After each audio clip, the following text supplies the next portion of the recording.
Rangkuman informasi pilihan dari berbagai kabupaten dan kota di Jawa Timur segera hadir dalam Buletin Jawa Timur. Buletin Jawa Timur.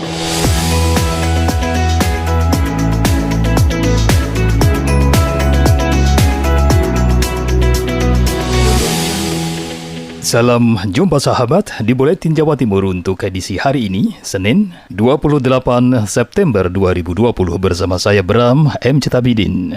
Informasi pertama dari Suara Ngawi. Bersama Akbal Mustafa, informasi KPU Ngawi menetapkan Oni Anwar Dwi Rianto Jatmiko menjadi pasangan tunggal Pilkada Ngawi 2020. Komisi Pemilihan Umum atau KPU Kabupaten Ngawi menetapkan pasangan Oni Anwar Dwi Rianto Jatmiko sebagai peserta tunggal dalam pemilihan kepala daerah atau Pilkada Ngawi 2020. Prima Equina, Ketua KPU Kabupaten Ngawi mengatakan, penetapan satu pasangan calon kepala daerah dinyatakan karena telah memenuhi syarat menjadi peserta Pilkada Kabupaten Ngawi 2020. Prima juga menjelaskan karena hanya ada satu pasangan calon, KPU Kabupaten Ngawi tetap melaksanakan pengundian tata letak gambar pasangan calon, yang dimana saat ini pasangan Oni Anwar Dwi Rianto Jatmiko mendapatkan gambar pasangan calon di sisi kiri surat suara, sementara kolom kanan kosong, dikarenakan hanya ada satu pasangan calon dalam pemilihan kepala daerah Kabupaten Ngawi 2020. Saya Akmal Mustafa, Suara Ngawi. Bupati Spot latihan tempur Sikatan Daya tahun 2020 di AWR Pandanwangi.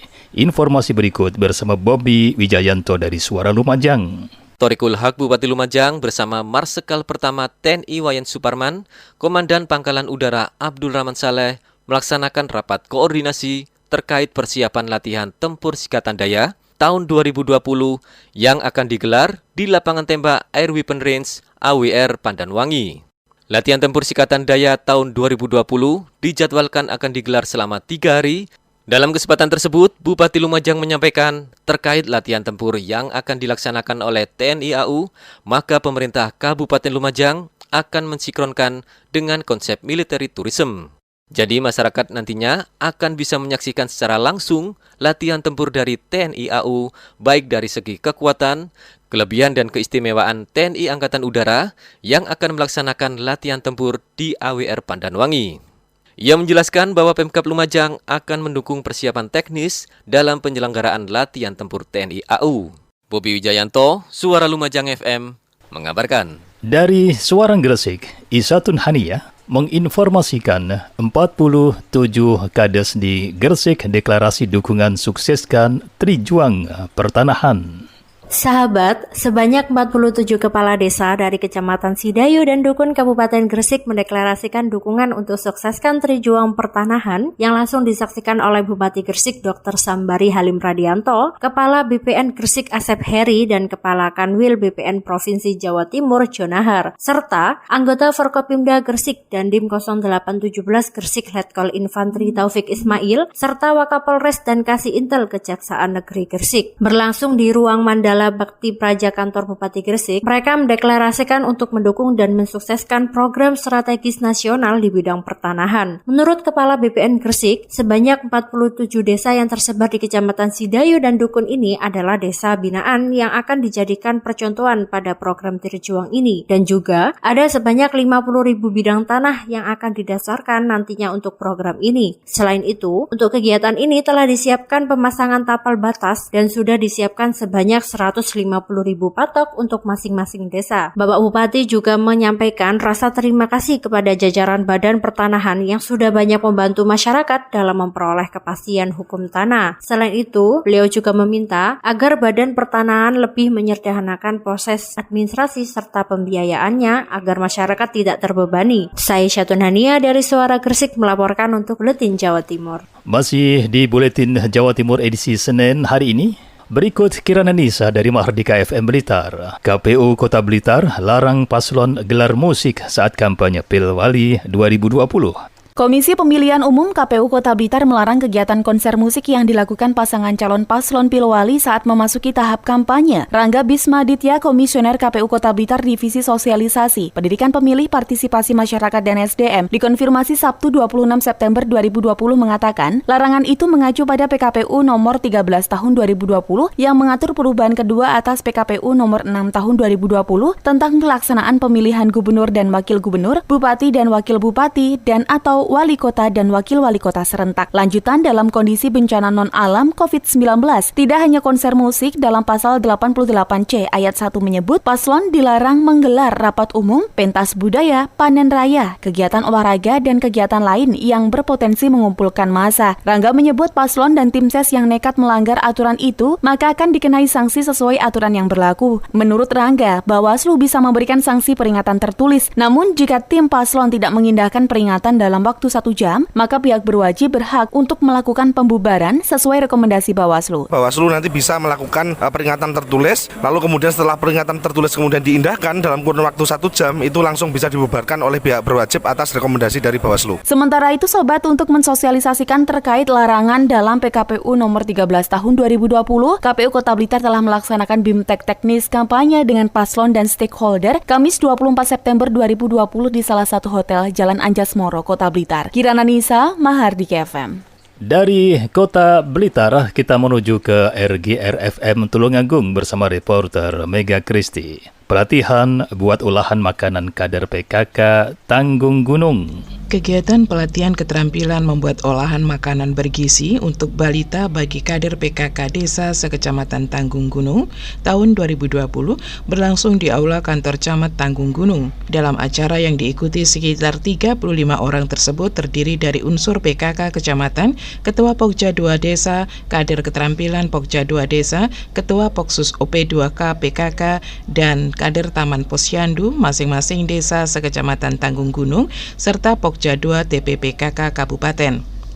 Ketua Pokja 2 Tim Penggerak PKK Kabupaten Tulung Agung, Nyonyatin Eko Asistono mengatakan, maksud diadakan acara tersebut adalah untuk memenuhi kebutuhan keragaman gizi pada balita sehingga balita dapat tumbuh dan berkembang secara optimal, terhindar dari berbagai penyakit maupun stunting. Sedangkan tujuannya untuk meningkatkan keterampilan dan wawasan bagi orang tua tentang kebutuhan gizi yang baik dan seimbang bagi balitanya, memberikan keterampilan bagi orang tua maupun kader PKK, pentingnya gizi bagi balita terutama bagi balita yang mengalami stunting, memberikan wawasan pengetahuan kepada kader PKK tentang penanganan bagi balita yang mengalami kurang gizi dan stunting. Sementara Ketua Tim Penggerak PKK Kabupaten Tulung Agung, Siyuk Marioto Birowo mengatakan, untuk mewujudkan ketahanan pangan dan gizi diperlukan adanya ketersediaan pangan secara cukup, secara kontinu atau berkelanjutan melalui usaha pemanfaatan tanah pekarangan secara massal. Selanjutnya, agar hasil pemanfaatan tanah pekarangan berhasil guna dan berdaya guna untuk dapat menambah pendapatan keluarga, maka perlu dikembangkan ke arah agribisnis, skala rumah tangga. Selain itu, juga untuk mendukung atau menunjang program penanganan stunting. Saya Mega Kristi, 90,1 RGR FM Tulungagung. KPU Sidoarjo gelar rapat pleno terbuka pengundian nomor urut untuk paslon Bupati dan Wakil Bupati Sidoarjo. Berikut Panji Harto melaporkan dari Sidoarjo.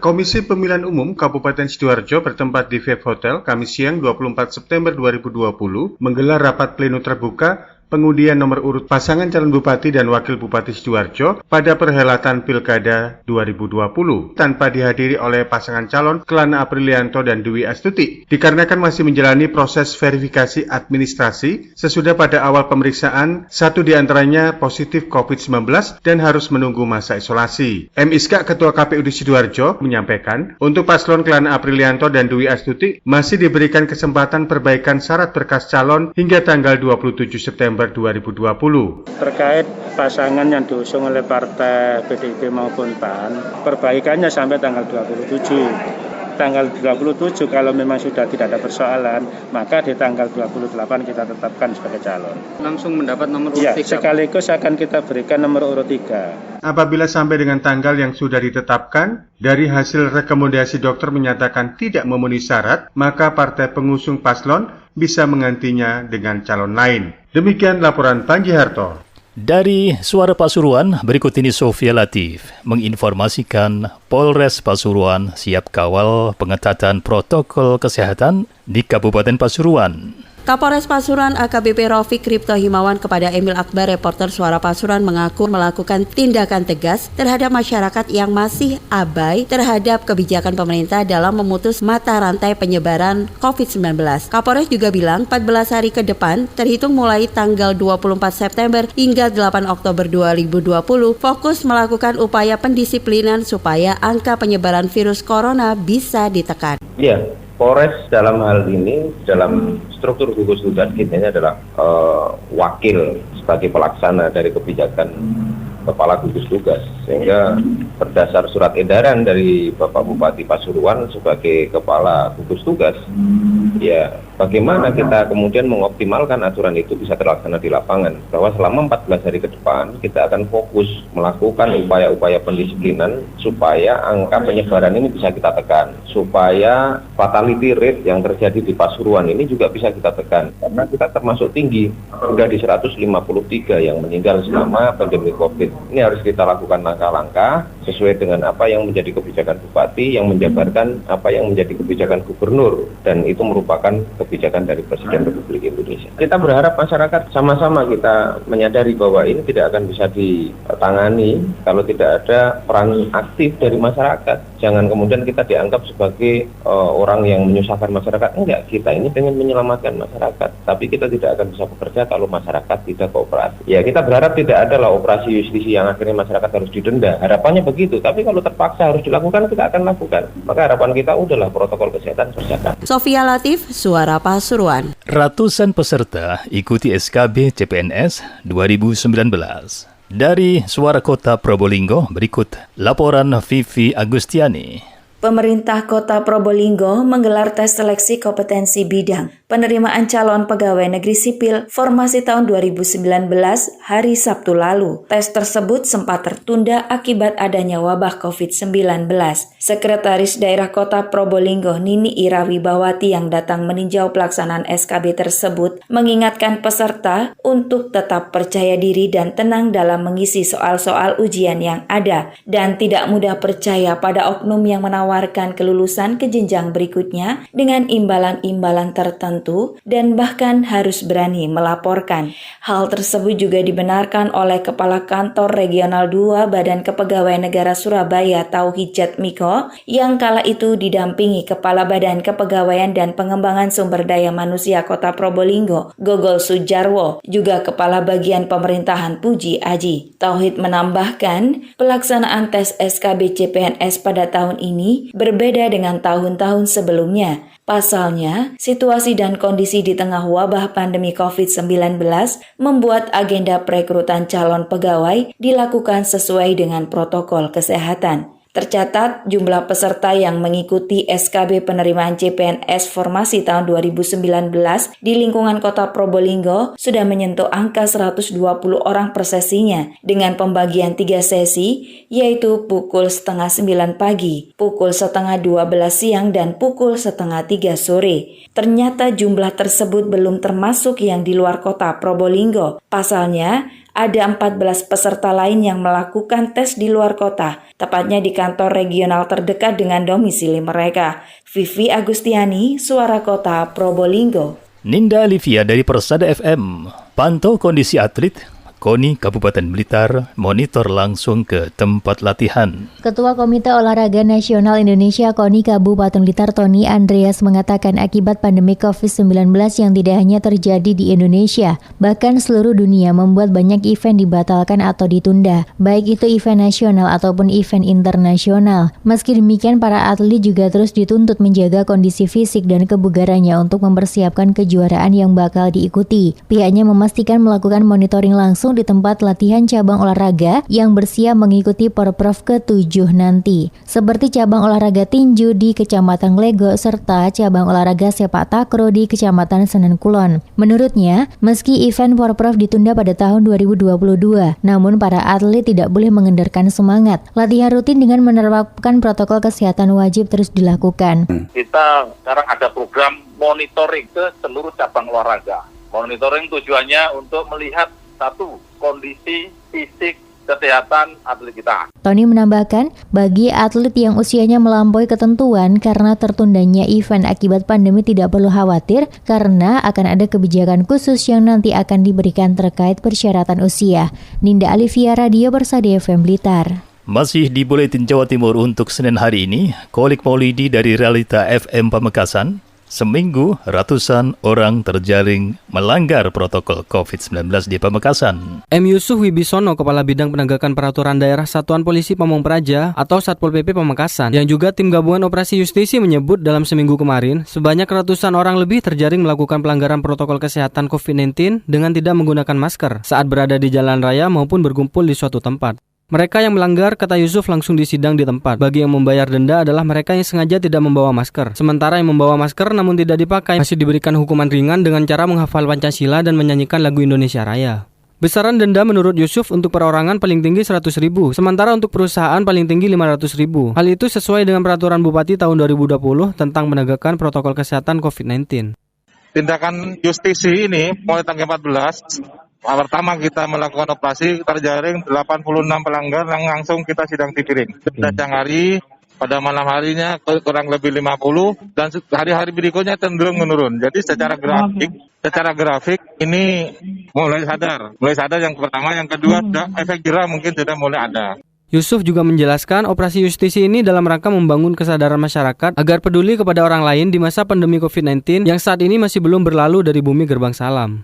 Holik Maulidi, Realita FM Pamekasan.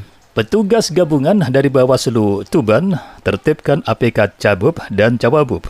Informasi selengkapnya dari Ari Agustias, Pradya Suara Tuban. Petugas gabungan dari Bawaslu dan Satpol PP Tuban menertibkan sejumlah baliho bergambar paslon Cabub dan Cawabub Tuban yang terpasang di pinggir jalan di Kota Tuban Jumat 25 September malam. Ketua Bawaslu Tuban, Sulamul Hadi, mengatakan penertiban baliho tersebut dilakukan karena pemasangan alat peraga kampanye APK melanggar aturan sebab belum masuk masa kampanye pada Pilkada serentak 2020. Dalam penertiban APK tersebut, petugas gabungan langsung menyisir sejumlah titik yang ada di kawasan kota. Kegiatan penertiban tersebut juga melibatkan masing-masing tim pemenangan paslon Bupati dan Wakil Bupati Tuban pada Pilkada Tuban. Sebelum ditertibkan, Hadi mengatakan telah ada pertemuan bersama antara tim pemenangan paslon, KPU, dan Bawaslu. Dalam pertemuan itu salah satunya dalam rangka untuk menentukan titik pemasangan APK milik peserta pemilu. Dalam pertemuan tersebut disepakati jika sebelum masa kampanye tanggal 26 September, semua sepakat bahwa alat peraga kampanye harus bersih, baik yang dipasang tim kampanye atau partai politik. Kami melalui surat rekomendasi atau himbauan kepada KPU.